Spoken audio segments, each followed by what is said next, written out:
terror begins again.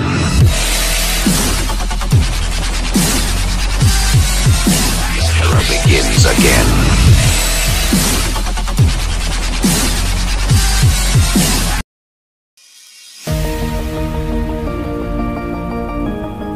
Hello बच्चों, आज मैं क्लास 9th के ग्रेविटेशन चैप्टर का फर्स्ट वीडियो आपके लिए लेके आया हूँ बच्चों।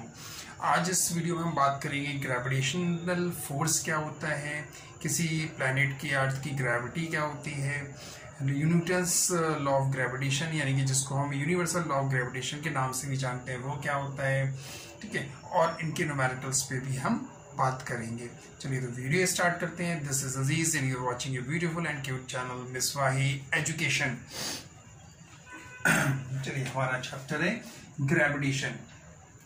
क्या चैप्टर है बच्चों? ग्रेविटेशन। ग्रेविटेशन है क्या बच्चों? जो न्यूटन साहब थे वो बड़े ही उन्होंने कई लॉज दिए, बहुत सारी बातें बताई, बहुत सारे ऑब्जर्वेशन किए।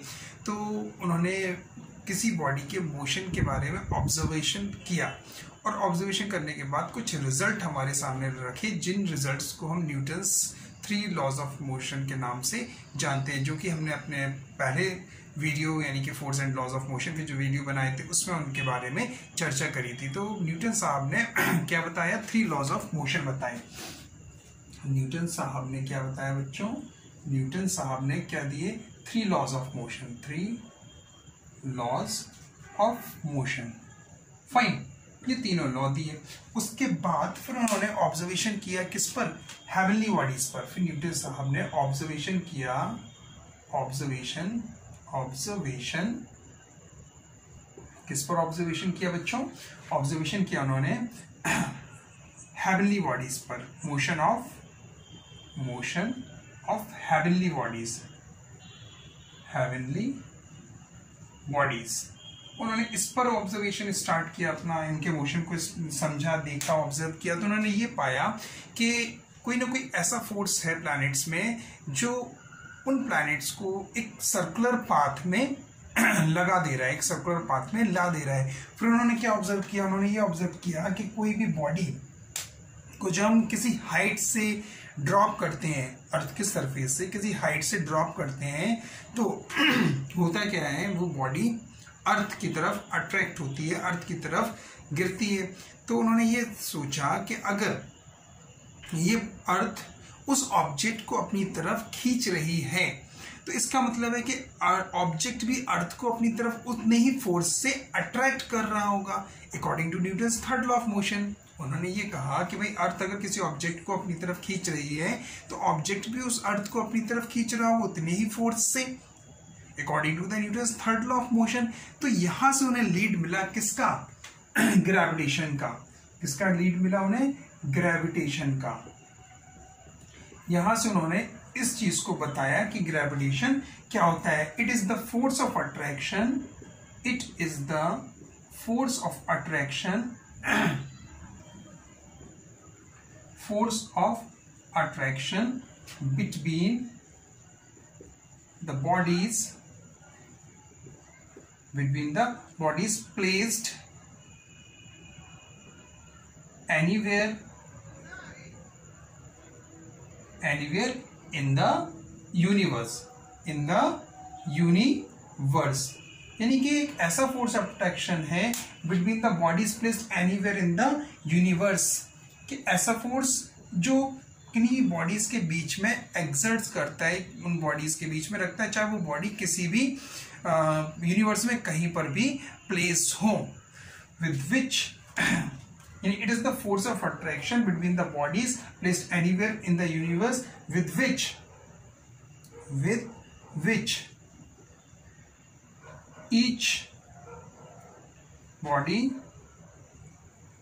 each body attracted towards other। हर एक बॉडी दूसरी बॉडी को अट्रैक्ट करती है एक फोर्स से। उस फोर्स का नाम दिया गया ग्रेविटेशनल फोर्स। ग्रेविटेशन, या इसको हम बच्चों ग्रेविटेशनल फोर्स के नाम से भी जानते हैं, ग्रेविटेशनल फोर्स, ग्रेविटेशनल फोर्स। इस फोर्स को हम लोग ग्रेविटेशनल फोर्स भी कहते हैं, या ग्रेविटेशन भी कहते हैं, या ग्रेविटी भी करते हैं। यही अर्थ के बारे में भी यही, अर्थ क्या करती है, हर एक बॉडी को अपनी तरफ अट्रैक्ट करती है एक फोर्स से, उस फोर्स को हम कहते हैं ग्रेविटेशनल फोर्स ऑफ अर्थ, ये ग्रेविटी ऑफ अर्थ। तो ये चीज एक बात क्लियर हो गई कि उस फोर्स को हम जानते हैं किससे, ग्रेविटेशनल फोर्स से। इसके कैरेक्टरिस्टिक्स क्या क्या है बच्चों, कैरेक्टरिस्टिक्स, साथ ही साथ हम इसके कैरेक्टरिस्टिक्स भी जानते चले। ये कैसा फोर्स होता है, ये एक अट्रैक्टिव नेचर का होता है, अट्रैक्टिव इन नेचर। किस नेचर का होता है, अट्रैक्टिव। जैसे आप चार्जेस के बारे में बात करें तो पॉजिटिव और नेगेटिव चार्ज होते हैं, तो उनमें रिपल्सिव नेचर भी होता है और अट्रैक्टिव नेचर के भी होते हैं चार्जेस। लेकिन ये जो फोर्स है, जो ग्रेविटेशनल फोर्स जिसको हम कह रहे हैं, ग्रेविटेशनल फोर्स का नेचर कैसा होता है, अगर कोई पूछे कि what is the nature of gravitational force, आप आंखें बंद करके बता देना अट्रैक्टिव इन नेचर। क्यों होता है अट्रैक्टिव, क्योंकि इसमें सिर्फ फोर्स ऑफ अट्रैक्शन ही होता है, रिपल्सन नहीं होता है, इसलिए ये अट्रैक्टिव इन नेचर का होता है। दूसरा, ये फोर्स कैसा होता है, कंजर्वेटिव फोर्स, कंजर्वेटिव फोर्स। अब ये कंजर्वेटिव फोर्स क्या होते हैं बच्चों, कंजर्वेटिव फोर्स ऐसे फोर्स होते हैं बच्चों जो कि उन फोर्सेस के द्वारा जो वर्क होता है वो पाथ पर डिपेंड नहीं करता, बल्कि इनिशियल और फाइनल पोजीशन पर डिपेंड करता है। बहरहाल ये कंजर्वेटिव फोर्स जो है वो आपका डिटेल इंफॉर्मेशन सीनियर क्लासेस में इसका मिलेगा। लेकिन अगर कोई पूछे which type of gravitational force is this, तो आप बताना कंजर्वेटिव फोर्स। और तीसरी बात आती है नंबर 1, 2 और 3, third characteristics, exerts in pair of action and reaction, यानी कि इस पेयर में मिलता है, एक्शन और रिएक्शन में। यानी कि अगर एक बॉडी दूसरी बॉडी को एक फोर्स F से अट्रैक्ट कर रही है, तो दूसरी बॉडी पहली बॉडी को भी एक F फोर्स से ही अट्रैक्ट करेगी, बट अपोजिट इन डायरेक्शन। तो ये होता है आपका फोर्स ऑफ ग्रेविटेशनल फोर्स के कैरेक्टरिस्टिक्स। बात आई समझ में, इतना नोट करो बच्चों, फिर आगे बताते हैं। हो गया, नोटेड डाउन। चलिए, साथ ही साथ इसके इंपॉर्टेंस भी देख लीजिए। जब इंपॉर्टेंस हो जाए फिर हम चलते हैं न्यूटन्स लॉ ऑफ ग्रेविटेशन पे। ग्रेविटेशनल फोर्स के इंपॉर्टेंस भी हम लोग यहीं पर जान लें कि इसके इंपॉर्टेंस क्या है, तो आपको और क्लियर हो जाएगा, ठीक है, कि इसका इंपॉर्टेंस क्या क्या है ग्रेविटेशनल फोर्स का। इंपॉर्टेंस ऑफ, हेडिंग लगाइए, importance of gravitational force. Importance of gravitational force. पहला इंपॉर्टेंस तो इसका ये है कि gravitational force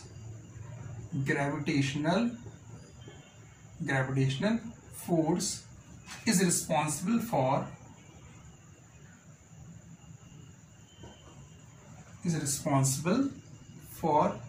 binding the atmosphere around the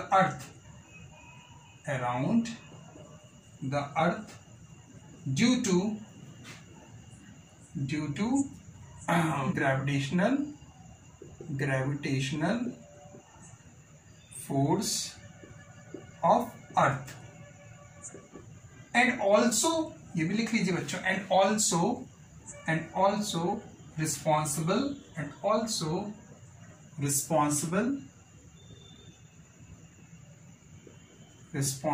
for snowfall and rainfall। इसके लिए भी ये रिस्पॉन्सिबल होता है। जो अर्थ का ग्रेविटेशनल फोर्स है वो रिस्पॉन्सिबल होता है किसके लिए, पूरे एटमॉस्फेयर को बाइंड करने के लिए अर्थ पे चारों तरफ, और स्नोफॉल और रेनफॉल के लिए भी रिस्पॉन्सिबल होता है। सेकंड आपका ऑल प्लैनेट्स इंक्लूडिंग अर्थ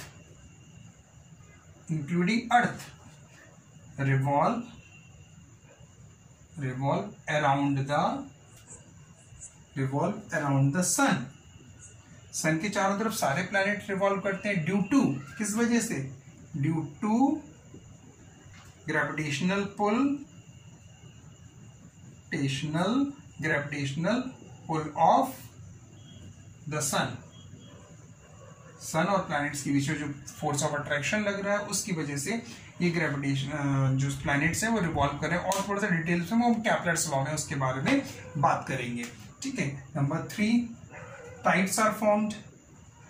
टाइड्स फॉर्म्ड होती हैं, नहीं होती टाइड्स फॉर्म्ड। ठीक है, और जो मून या आर्टिफिशियल सैटेलाइट्स रिवॉल्व करते हैं अर्थ के चारों तरफ, वो भी अर्थ के ग्रेविटेशनल पुल की वजह से रिवॉल्व करते हैं। तो वो भी लिख लीजिएगा 4th पॉइंट डाल के कि all moon and the artificial satellite revolve around the earth due to the gravitational pull of the earth. तो ये 4 इंपॉर्टेंस हो गए बच्चों। तो कैरेक्टरिस्टिक समझ में आया, इंपॉर्टेंस समझ में आया, ग्रेविटेशनल फोर्स क्या होता है वो समझ में आया। इतना नोट करो, फिर हम लोग आगे चलते हैं। अब हम आपको बताते हैं न्यूटन्स लॉ ऑफ ग्रेविटेशन।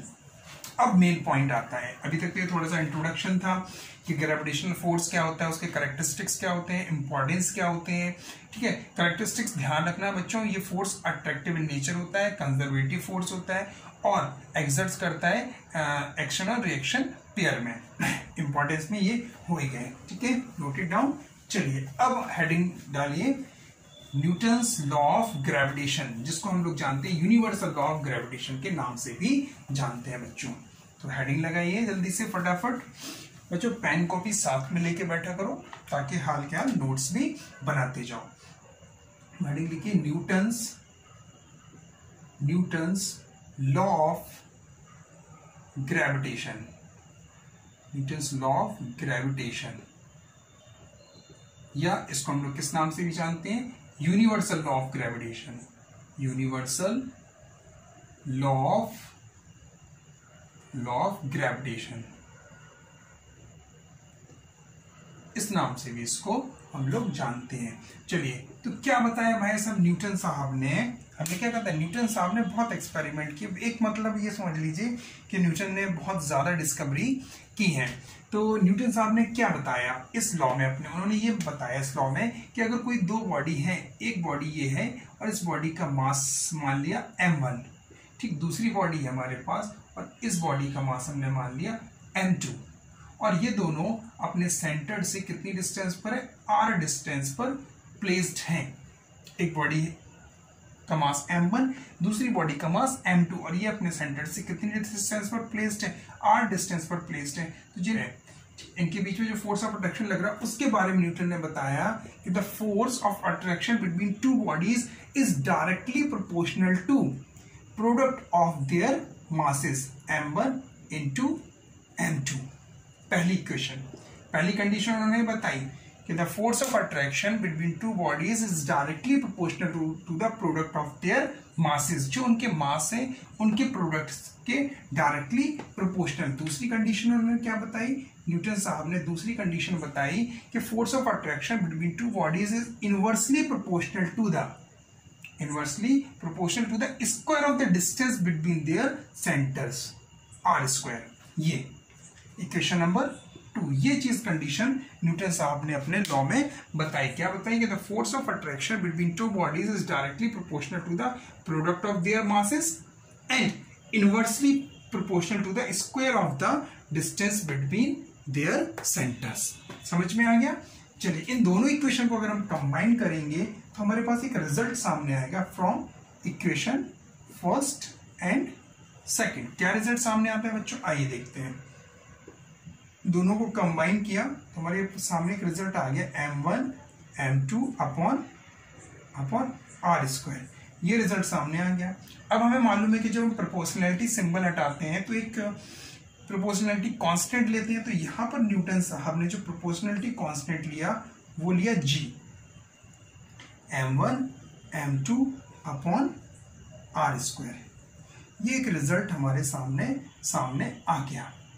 क्या रिजल्ट सामने आ गया कि उन्होंने प्रोपोर्शनली, जैसे force and laws of motion का जो चैप्टर था उसके जो वीडियो मैंने बनाए थे उसमें Newton second law of motion का मैथमेटिकल डेरिवेशन बताया था, वहां पर भी प्रोपोर्शनलिटी सिंबल को हटाया था तो एक प्रोपोर्शनलिटी कांस्टेंट लिया था k। ठीक है, तो यहां पर भी एक प्रोपोर्शनलिटी कांस्टेंट लिया g की वैल्यू यहाँ पे हेनरी कैवेंडिश ने बताई। तो कहने का मतलब ये है कि यहाँ पर g को क्या कहा गया, जी को कहा गया प्रोपोर्शनैलिटी कांस्टेंट, प्रोपोर्शनैलिटी कांस्टेंट, और इसको क्या कहते हैं बच्चों? Universal gravitational constant, universal gravitational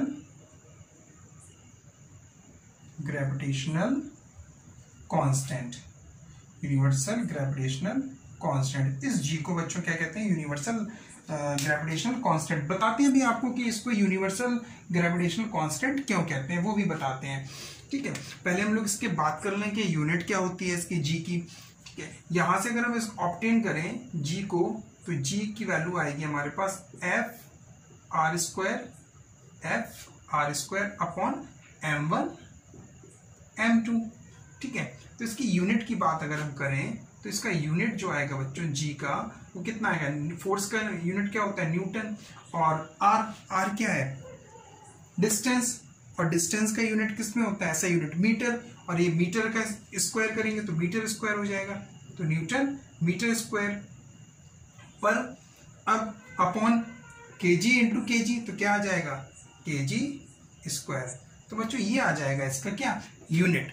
जी का ये यूनिट है, न्यूटन मीटर स्क्वायर पर केजी स्क्वायर। और हेनरी कैवेंडिश थे एक, तो उन्होंने जी के बारे में वैल्यू बताई कि जो जी की वैल्यू होती है वो कितनी होती है? 6.67 इंटू 10⁻⁻11 न्यूटन मीटर स्क्वायर पर केजी स्क्वायर। ये जी की वैल्यू हेनरी कैवेंडिश ने बताई कि ये जी की वैल्यू होती है। अब बच्चों बात आता है कि अगर हम डिफाइन करना चाहें तो डिफाइन क्या करेंगे हम जी को? डिफाइन जी की कहा कि यूनिवर्सल ग्रेविटेशनल कांस्टेंट को डिफाइन करो। क्वेश्चन आया कि डिफाइन जी, कैपिटल जी, ये यूनिवर्सल ग्रेविटेशनल कांस्टेंट, तो उसको डिफाइन क्या करेंगे? डिफाइन सुनो बच्चों। अब अगर यहाँ पे जो उनके बीच का डिस्टेंस है, यहाँ पे बच्चों जिसका डिस्टेंस है वो कितना रख दे? 1 मीटर, और दोनों के मासेस हमने मान लिए 1 kg है। Let m1 is equal to m2 is equal to 1 kg, और इनके बीच का जो डिस्टेंस है उसको हमने मान लिया 1 मीटर। तो जैसे ही हम इसको सॉल्व करेंगे तो जी की वैल्यू किसके इक्वल आ जाएगी? f into 1 square upon 1 into 1। तो दिस इंप्लाइज जी की जो न्यूमेरिकल वैल्यू आएगी वो किसके इक्वल आ जाएगी?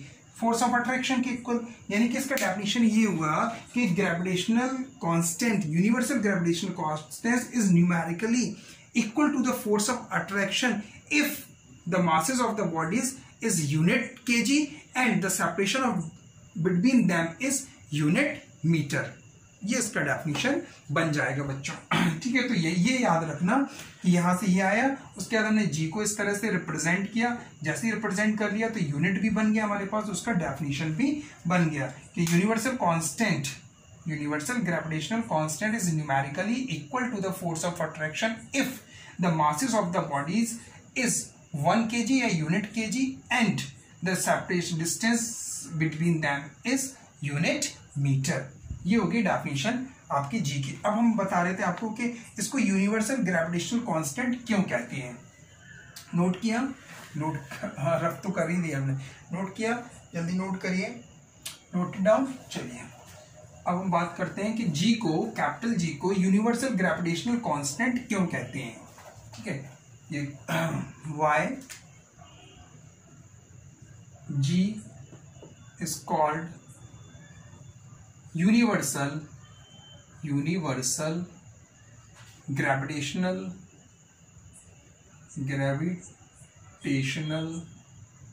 Constant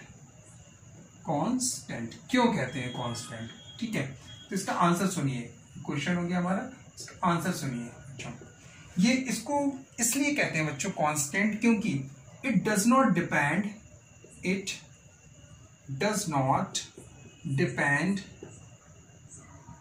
upon number 1 masses of the bodies, shape and size of the bodies, shape and size of the bodies, shape और size पर depend नहीं करता है। मासेस पर डिपेंड, ये तो नोट कर लिया होगा बच्चों, ठीक है। शेप और साइज पर डिपेंड नहीं करता है। हेनरी कैवेंडिश थे, नाम लिख लेना, हेनरी कैवेंडिश जिन्होंने जी की वैल्यू बताई थी 6.67 × 10⁻11।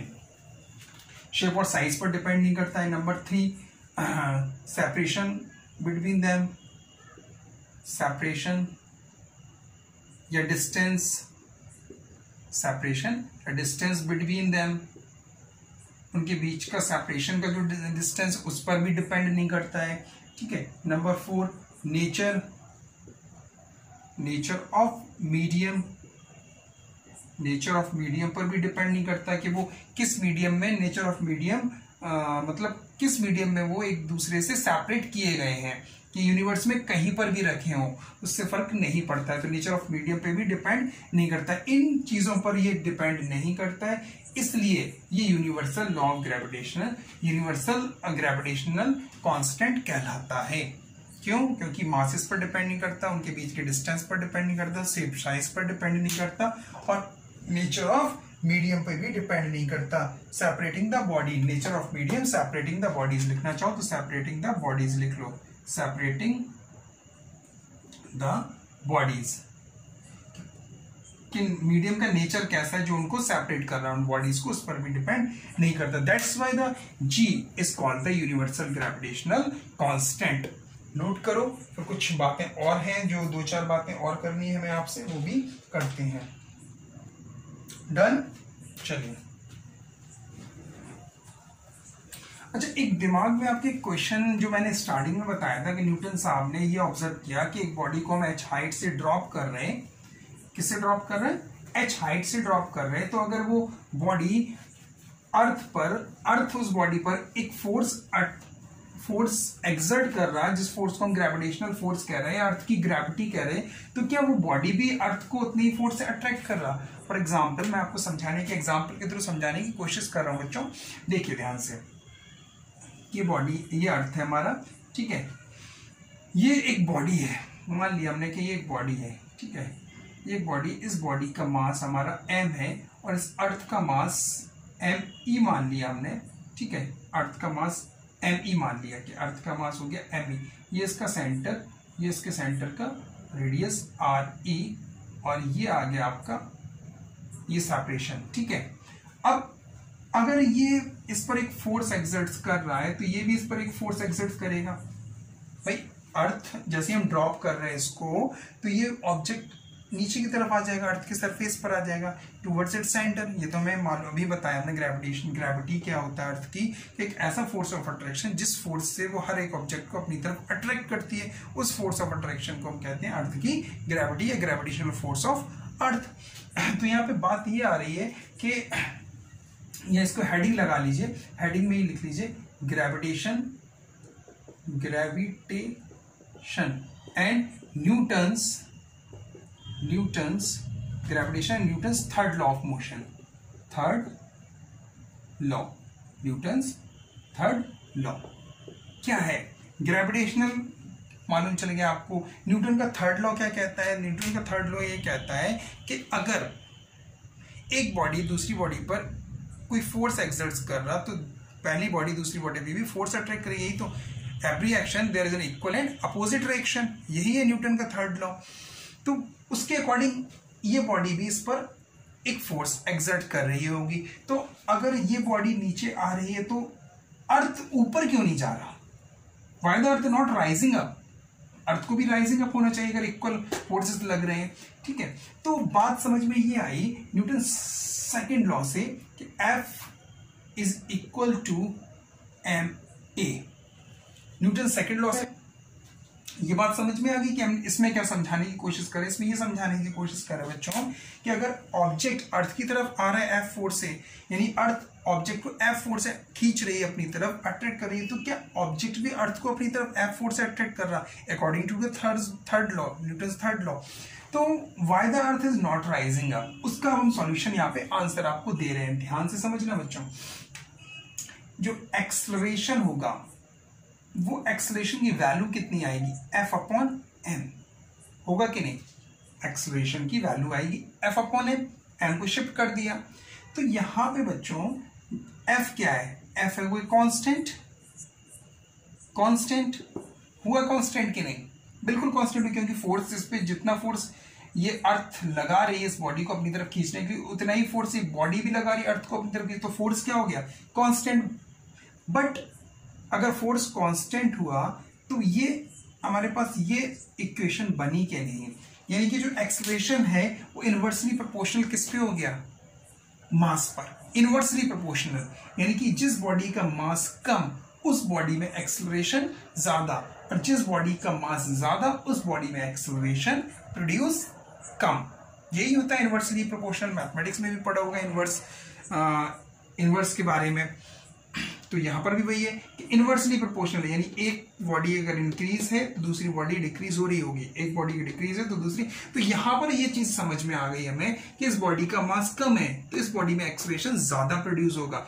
मास, इस अर्थ का मास बहुत ह्यूज है, बहुत ज्यादा है in comparison of this body, तो ये बॉडी का मास अगर ज्यादा है तो इसमें एक्सेलरेशन प्रोड्यूस बहुत बहुत very very very very less होगा, जिसकी वजह से ये बॉडी राइजिंग अप नहीं, अर्थ राइजिंग अप नहीं होगी। तो ये रीजन है, अगर आपको से कोई पूछे तो ये रीजन बताना कि acceleration is inversely proportional to the mass of the body, that's why the earth is not rising up towards the body, but the body falls towards the earth because the mass of the earth is mass of the body is very very less. Okay, then if the mass is less, so acceleration is produced so much. Clear? तो ये concept आपका clear हो गया होगा जो मैं समझाने की कोशिश कर रहा था यहाँ पे। चलिए कुछ न्यूमेरिकल्स कराते हैं तो और कॉन्सेप्ट क्लियर होगा आपको, न्यूमेरिकल्स कराते हैं और कॉन्सेप्ट क्लियर होने वाला है आपको।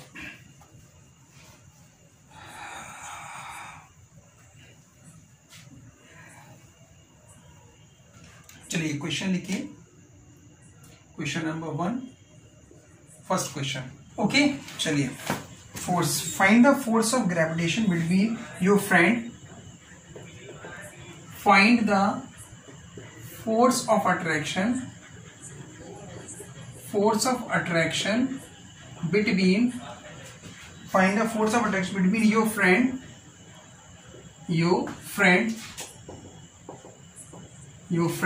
and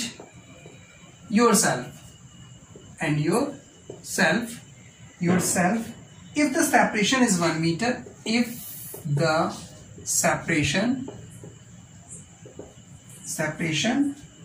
is 1 meter and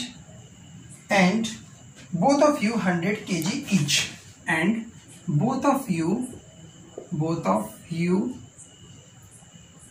100 kg। इस क्वेश्चन से बहुत कॉन्सेप्ट क्लियर होने वाला है, क्योंकि ग्रेविटेशनल फोर्स में बच्चों ये बताया कि ग्रेविटेशनल फोर्स इस पूरे ब्रह्मांड में, इस पूरे यूनिवर्स में हर एक बॉडी दूसरी बॉडी को अट्रैक्ट करती है एक फोर्स से, उस फोर्स का नाम है ग्रेविटेशनल फोर्स। अगर हर एक बॉडी दूसरी बॉडी को अट्रैक्ट करे एक फोर्स से, तो आप और आपका जो फ्रेंड आपकी क्लास में बैठा है तो वो दोनों एकदम चिपक क्यों नहीं जा रहे, यही रीजन है ना। अगर ग्रेविटेशनल फोर्स की डेफिनेशन को देखें तो यही कह रही है डेफिनेशन, यार एक बॉडी दूसरी बॉडी को एफ फोर्स से, ग्रेविटेशनल फोर्स से, एक फोर्स से अट्रैक्ट कर रही, यानी ये दोस्त हो गया आपका, ये आप हो गए, ये आप खींच रहे दोस्त को, दोस्त आपको खींच रहा, दोनों चिपक जाओ।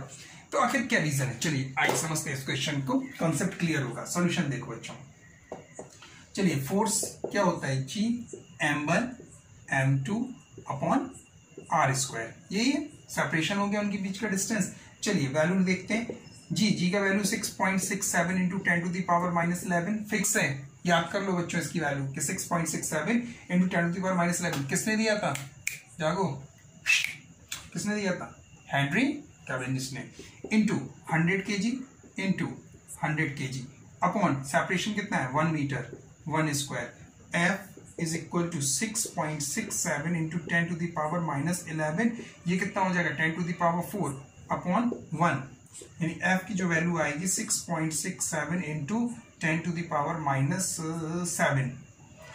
ये अब देख लीजिए -7 10 टू द पावर -7, यानी कि very very weak force, very very weak force. अगर ये वेरी वेरी वीक फोर्स है तो क्या एक्सेलरेशन प्रोड्यूस होगा? नहीं, बहुत कम, मतलब नेग्लिजिबल टू जीरो कह सकते हैं हम, नेग्लिजिबल टू जीरो। यही रीजन है कि आप और आपका फ्रेंड एक दूसरे के पास चिपक नहीं जाते हो। समझ गए ना मेरी बात को, मैं क्या कहना चाह रहा हूँ कि चिपक नहीं जाते हो, नहीं चिपक जाओगे। ठीक है, तो फोर्स ऑफ अट्रैक्शन बहुत कम है भाई। 100 kg लिया, इससे ज्यादा तो होगा नहीं। चलो आप एक बॉडी ये ले लो कि एक हो गए आपका वेट हमने मान लिया 100 kg। अब एक क्रेन है, उस क्रेन का वेट कितना होगा? क्रेन मशीन ले लो, LNT ले लो या JCB ले लो, उनका जो मास मान लो, तो मास कितना होगा उनका? 1 टन, 1000 kg। इससे ज्यादा 1000 रख लो, यहाँ पे 1000 रखोगे, 1000 इंटू 100, देखो 1000 इंटू 100 करो, 1000 इंटू 100, हमने 100 किया। ठीक है, चेक किया कितना आ रहा, यहाँ देखो 10 टू द पावर 5 आ रहा, तो यहाँ पे 5 हो जाएगा, है ना, 3 टू 5। ठीक, 5 करेंगे तो भी -6 आएगा, तब भी बहुत कम आएगा। इसीलिए बॉडी एक दूसरे से अट्रैक्ट नहीं होती, दूसरे को खींचती नहीं है, टकराती नहीं है। अब अगर कोई पूछे तो बता देना कि जो फोर्स ऑफ अट्रैक्शन होता है वो बहुत वीक होता है, लेकिन हेवनली बॉडीज के सेंस में जब हम देखते हैं कि अर्थ से ड्रॉप करे तो अभी मैंने रीजन बता ही दिया, वो क्लियर हो गया। चलिए सेकंड क्वेश्चन नोट कर लो। Okay done. चलिए question number second, question number second. बने तुम बने एक दूजे के लिए हो। चलिए बच्चों सेकंड क्वेश्चन देखिए। देखो जो यहाँ पे कुछ मैंने पहले से स्लाइड करके रखे हैं ताकि आपका कॉन्सेप्ट क्लियर हो जाए। देखो कॉन्सेप्ट क्लियर हो जाए, न्यूमेरिकल्स तो बहुत बनने वाले हैं, लेकिन कॉन्सेप्ट एक बार क्लियर होना चाहिए। कॉन्सेप्ट क्लियर है तो न्यूमेरिकल्स हो जाएंगे। चलिए सेकंड मतलब calculate the distance between, calculate the distance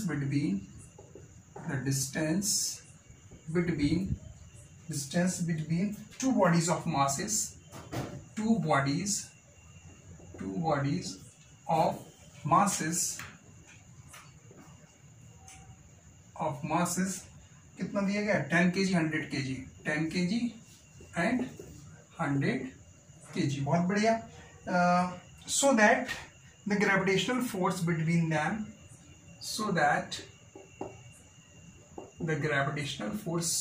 GF लिख रहा है, गर्लफ्रेंड, चलो GF लिख दे रहा है, ठीक है, लेकिन गर्लफ्रेंड में समझ लेना GF का मतलब नहीं, सब लोग समझा रहे sir girlfriend. So that GF मतलब gravitational force between them will be 10 Newton, between them will be 10 Newton. बहुत बढ़िया। चलिए इस बारे में क्या फाइंड करना है? उनके बीच का सेपरेशन फाइंड करना है। सॉल्यूशन नंबर 3 कि उनके बीच का सेपरेशन क्या होगा अगर वो दोनों बॉडीज 10 kg और 100 kg की हो और उनके बीच में अगर 10 न्यूटन का फोर्स लग रहा हो, तो बताओ वो उनके बीच की डिस्टेंस कितना है? बस लगा लीजिए F is equal to G m1 m2 upon r square, value रख दो। F कितना है? 10 is equal to G 6.67 into 10 into 100। एक मास है 10, एक मास है 100, ये फोर्स 10 न्यूटन। r स्क्वायर ये तो फाइंड ही करना है, r हमें बच्चों करा है फाइंड। चलो कैलकुलेट कर लो। तो यहाँ से r square is equal to 667 into 10, इसका और इसका 100 का मल्टीप्लाई करो तो 67, ये वाला 10 डिनोमिनेटर में चला जाएगा अपॉन 10, 10 से 10 cancel. Oh 10 to the minus 11 भी होता है। जी की वैल्यू क्या होती है बच्चों? 6.67 into 10 to the power minus 11, यानी कि यहाँ पर 10 टू द पावर माइनस 11 रखो, यहाँ पर 10 रखो और यहाँ पर 100 रखो। अब सही है, ठीक है। तो इसका 100 का और इसका मल्टीप्लाई हुआ तो कितना हो गया? इतना, और इंटू 10 टू द पावर यहाँ पर लिख दो 10 to the power minus 11 into 10। अब सही ना, ये value 10 to the minus 11 skip कर गए थे, छोड़ दिया, 10 से 10 कैंसिल, तो ये r की वैल्यू जो आ जाएगी 667 into 10 to the power minus 11 root. यहाँ से रूट फाइंड कर लेना, जो भी वैल्यू आएगी वो मीटर में आ जाएगी, ठीक है। तो बहुत ईजी था कि हमें डिस्टेंस फाइंड करना है, तो उनके बीच की कितना मास दिया था और फोर्स दिया था। चलिए नोट करिए जल्दी से, पुट इट डाउन। चलिए क्वेश्चन रफ करें। चलिए ये क्वेश्चन रफ कर रहे हैं, जब तक आप लोग सॉल्यूशन तो नोट करोगे, हम जब तक नेक्स्ट क्वेश्चन कॉपी करते हैं, ठीक है। चलिए नेक्स्ट क्वेश्चन में क्या दिया गया है? The gravitational force between two objects question number 3, the gravitational, फिर से GF लिख रहे हैं, गर्लफ्रेंड नहीं, gravitational force, gravitational force between two bodies,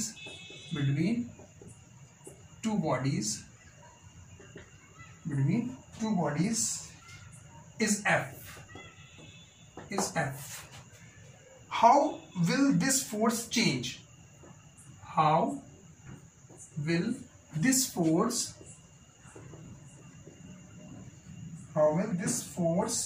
change when?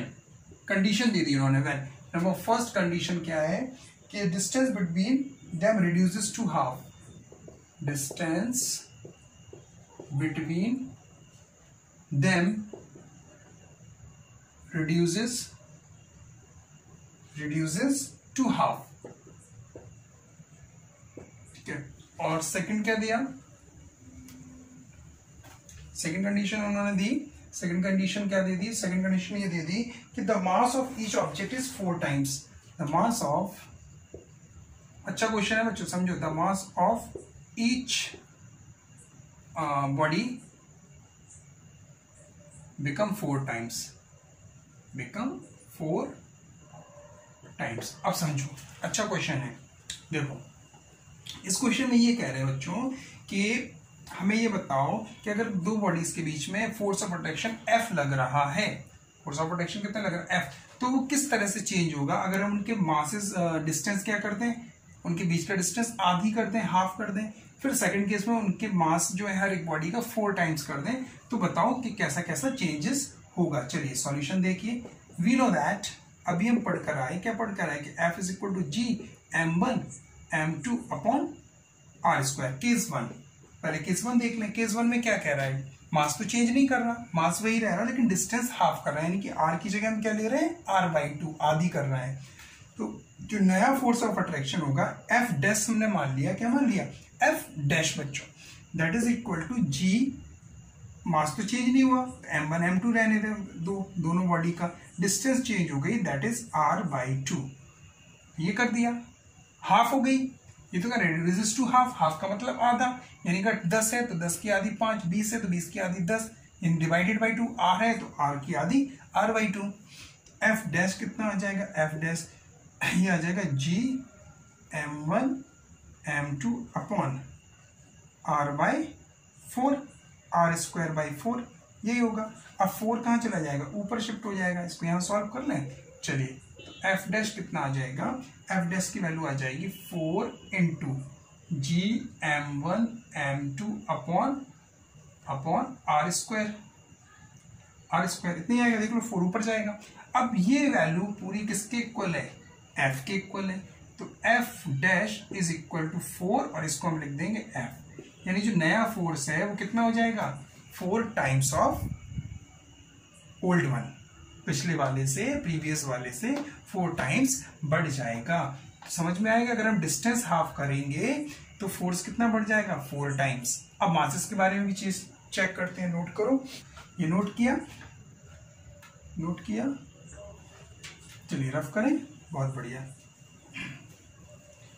चलिए सेकंड पार्ट, सेकंड कंडीशन में कह रहा है कि मास जो है वो 4 टाइम्स हो रहा है, यानी जो m1 है वो भी 4m1 हो गया, जो m2 है वो भी 4m2 हो गया। चलिए तो हमने मान लिया कि जो फोर्स है वो F डैश है, सेकंड केस में भी G इंटू 4m1 हो गया इंटू 4m2 हो गया अपॉन r²।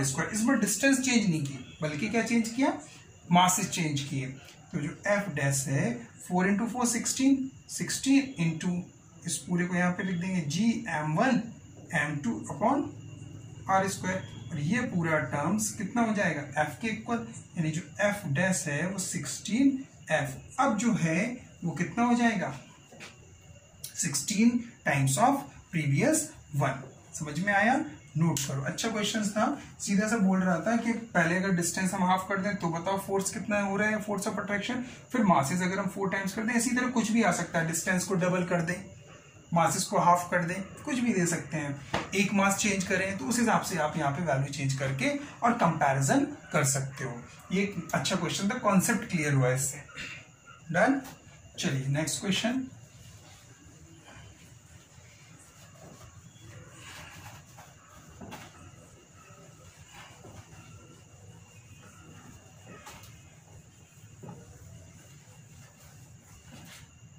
चलिए नेक्स्ट क्वेश्चन करते हैं बच्चों।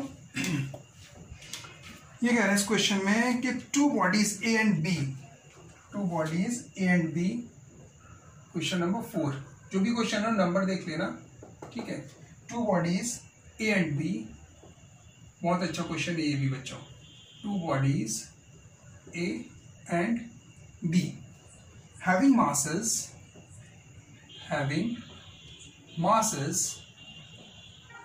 having masses 2 kg and 4 kg, 2 kg and 4 kg respectively,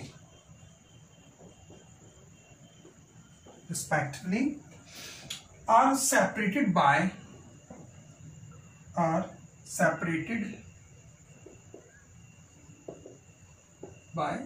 2 meter.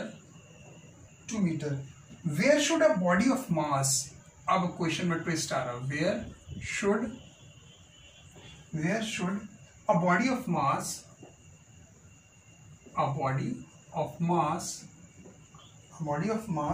1 kg be placed, 1 kg be placed, that the gravitational force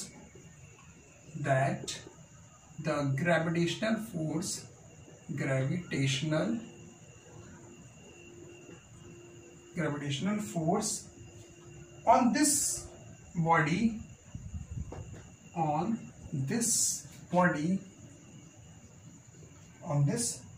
due to bodies A and B,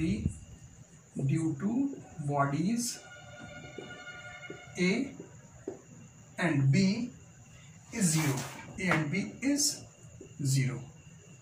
question समझो बच्चों, बहुत अच्छा question है, बढ़िया, बाय गॉड मजा आने वाला है इस क्वेश्चन को सॉल्व करने में। देखो वही कह रहा है कि दो बॉडी है, एक बॉडी ए है और उसका मास है 2 kg, दूसरी बॉडी बी है उसका मास है 4 kg। मान लिया एक बॉडी ये है, ये मान लिया हमने बॉडी जिसका मास है 2 kg, दूसरी बॉडी हमने मान ली, ये मान ली इसका मास मान लिया हमने 4 kg, और ये दोनों एक दूसरे से कितनी डिस्टेंस पर है, 2 metre, separated by 2 metre, 2 metre पर ये सेपरेट करी गई है। कितनी सेपरेट की, 2 मीटर की डिस्टेंस। अब उसने हमसे ये कहा कि where should a body of mass 1 kg be placed that the gravitational force on this body A and due to A and B. ये हमने मान लिया बॉडी ए है, ये हमने मान लिया बॉडी बी है, ये दोनों बॉडी मान ली। कहां पर प्लेस करें, एक 1 kg की बॉडी को कहां पर प्लेस करें कि उस बॉडी पर ए की वजह से जो फोर्स लगे और बी की वजह से जो फोर्स ऑफ अटैक लगे वो कैसा हो, 0। हमने मान लिया कि ए से यहां कहीं वो बॉडी प्लेस हो गई 1 kg की, 1 kg की, इसका मास हमने मान लिया 1 kg, और ये कितना कहां पर प्लेस हो गई, x पर, ए से x डिस्टेंस पर, तो बी से कितनी डिस्टेंस बची, 2 - x, राइट सी बात है, 2 - x बचेगी कि नहीं बचेगी, बस। अब वही कह रहा है इस पर जो फोर्स ऑफ अट्रैक्शन लग रहा है यहां की वजह से, ठीक है, या ये जो फोर्स ऑफ अट्रैक्शन लगा रहा है तो वो कैसे है, 0 का मतलब जितना बॉडी बी इस बॉडी पर 1 kg की बॉडी पर फोर्स लगा रही उतना बॉडी ए भी इस बॉडी 1 kg की बॉडी पर फोर्स लगा रही, तभी तो फोर्स 0 होगा। इक्वल लगाएंगे दोनों बॉडी और बॉडी बी, इस पर इक्वल फोर्स लगाएंगे, ये खींचेगा इस तरफ, ये खींचेगा इस तरफ, इक्वल फोर्स होगा तभी तो वो, बस। तो मान लिया F1 is equal to F2 according to the problem, जो हमारी प्रॉब्लम है यानी कि क्वेश्चन है, उस क्वेश्चन के according F1 is equal to F2, यानी इस पर हमने मान लिया F1, इसका हमने मान लिया F2। तो दोनों फोर्स कैसे होंगे, equal but opposite in direction, magnitude equal होगा। तो डायरेक्शन की बात करेंगे, जैसे फॉर एग्जांपल इसने ये बॉडी ए लगा रही 50 न्यूटन का, तो बॉडी बी भी लगा रही होगी 50 न्यूटन का, लेकिन ये डायरेक्शन अगर अलग होगी तो एक दूसरे को कैंसिल कर देंगे तो वो 0 हो जाएगा। बात आ गई ना समझ में। बैलेंस एंड बैलेंस फोर्स में भी बताया था हमने, मोशन चैप्टर का वीडियो बनाया थे तब, वहां पे बनाया था, मैं बताया था वहां पे। बस ये हो गया आपका, इक्वल हो गए। अब बस यहाँ पे जो F1 होगा तो G तो कांस्टेंट होता है, ये 2 kg का है, 2 × 1 m1 × m2 अपॉन r² मतलब x² is equal to F2 G m1 4 × m2 1 kg। ऐसी तरह तो इसी बॉडी ये दोनों फिर ये दोनों, तो 4 kg × 1 kg, यहाँ पर 2 kg into 1 kg upon distance, इनके बीच का डिस्टेंस कितना है 2 minus x to the whole square. बच्चों आ रहा है ना समझ में, ये डिस्टेंस जब इसके F2 लेंगे तो इसके लिए डिस्टेंस, F1 तो इनके लिए डिस्टेंस। बहुत बढ़िया, जी से जी कैंसिल हो गया, इस तरह से भी कैंसिल हो जाते हैं, ठीक है। 2 से कैंसिल हो गया, 2 2 4, तो ये हो गया 1 upon x square is equal to 2 upon 2 minus x to the whole square. यहाँ पर सॉल्व कर लेते हैं बच्चों। तो ये कितना हो जाएगा, क्रॉस मल्टीप्लिकेशन करा देंगे तो ये हो जाएगा 2x square is equal to 2 minus x to the whole square. Cross multiplication करा दिया बच्चों यहाँ पे। अब हम लोग क्या करेंगे, टेकिंग स्क्वायर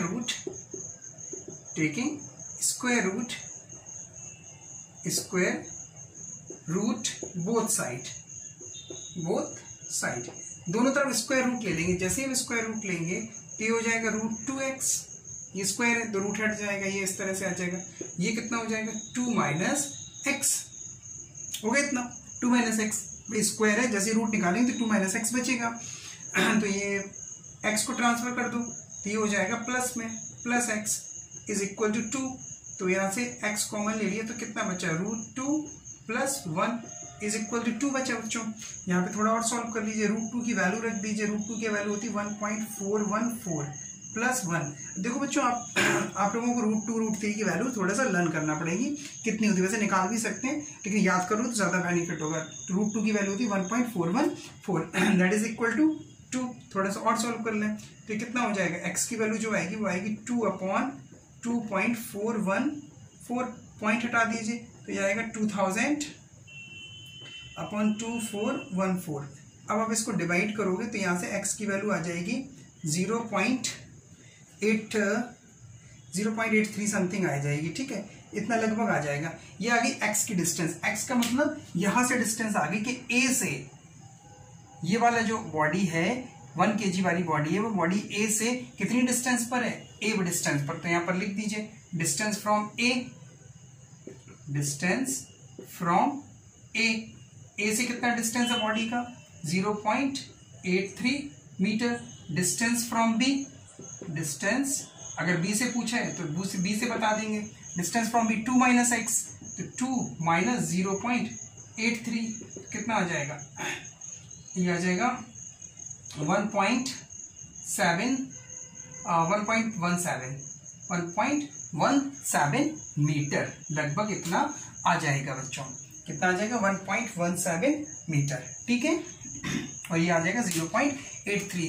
तो बहुत इजी क्वेश्चन था। तो आज के इस वीडियो में बच्चों मैंने ग्रेविटेशनल फोर्स बताया। ग्रेविटेशनल फोर्स क्या होता है, न्यूटन्स लॉ ऑफ ग्रेविटेशन बताया, यूनिवर्सल लॉ ऑफ ग्रेविटेशन भी जिसको कहते हैं, और आपको ये भी बताया कि अर्थ के सरफेस से अगर कुछ हाइट पर हम ऑब्जेक्ट को ड्रॉप करते हो तो नीचे गिरता है, तो न्यूटन्स थर्ड लॉ के अकॉर्डिंग ऑब्जेक्ट भी उस अर्थ पर फोर्स लगाए तो why the earth is not rising up. Importance बताएं आपको न्यूटन्स ग्रेविटेशनल फोर्स के, इंपॉर्टेंस बताएं, कैरेक्टरिस्टिक्स बताएं क्या क्या होते हैं, और उनके बेस पर कॉन्सेप्ट बेस्ड न्यूमेरिकल्स बताएं। तो अगर वीडियो पसंद आया बच्चों तो लाइक करिए, शेयर करिए और हमारे चैनल को सब्सक्राइब करिए। और हाँ, आप मुझे फेसबुक और इंस्टाग्राम पेज पे भी फॉलो कर सकते हैं। और नेक्स्ट वीडियो में हम बच्चों आपको स्टडी करेंगे कैपलर्स लॉ पर। तब तक मस्त रहिए, स्वस्थ रहिए और स्टडी करते रहिए।